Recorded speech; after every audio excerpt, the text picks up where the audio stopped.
कल्पना कीजिए, सन 1914। एक हिंदुस्तानी सैनिक यूरोप के जमी हुई खाइयों में बैठा है। उसकी सांसें तेज हैं, हाथ में बंदूक है और सामने दुश्मन की बटालियन। आसमान में गोले फट रहे हैं, लेकिन उसके दिल में सिर्फ एक सवाल, मैं किसके लिए लड़ रहा हूं? अपने देश के लिए या उस साम्राज्य के लिए जिसने मेरे वतन को गुलाम बना रखा है?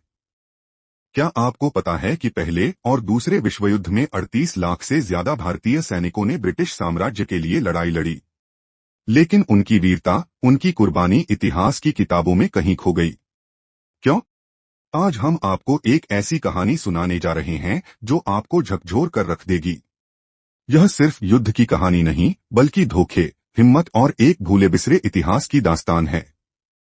क्या आपको पता है कि ब्रिटिश सरकार ने भारत को कभी भी एक राष्ट्र नहीं माना, लेकिन जब युद्ध आया तो भारत उनके लिए सबसे बड़ा सैनिक भंडार बन गया।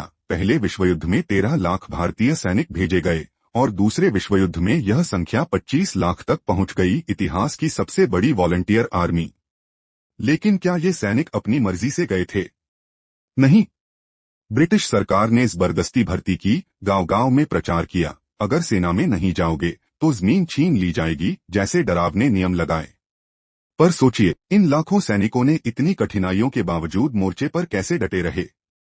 क्या उन्हें बराबरी का दर्जा मिला? अब हम आपको एक ऐसी कहानी सुनाने जा रहे हैं जिसे सुनकर आपके रोंगटे खड़े हो जाएंगे। गैलीपोली नरसंहार 1915 में सैकड़ों सिख और गोरखा सैनिकों को गैलीपोली भेजा गया। ब्रिटिश जनरल की गलती के कारण भारतीय सैनिकों को दुश्मन के सामने बिना ढंग के हथियारों के छोड़ दिया गया। दुश्मन ने उन पर गोलियों की बरसात कर दी।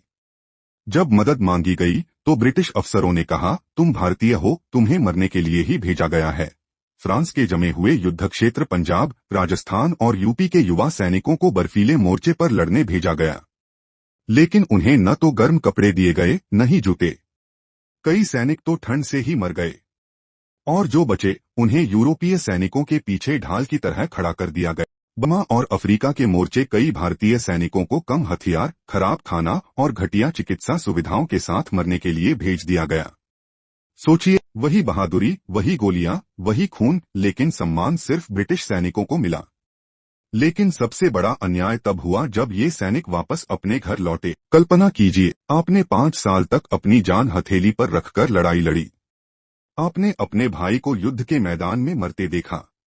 आपने अपमान सहा, लेकिन फिर भी अपने देश की उम्मीद के लिए जिंदा रहे।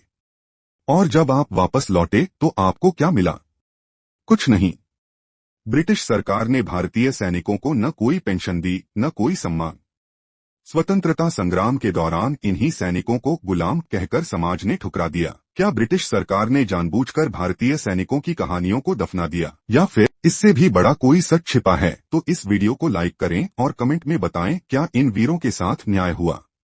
इतिहास वो आईना है जिसमें एक देश की आत्मा झलकती है, लेकिन अगर आईना धुंधला कर दिया जाए तो क्या हम सच को देख पाएंगे? अगर आप भी मानते हैं कि इतिहास सिर्फ विजेताओं की कहानियां नहीं, बल्कि सभी की कहानियां होनी चाहिए, तो AI हिस्टोपॉलिटिक्स को सब्सक्राइब करें और हमारे साथ इस सफर में जुड़े।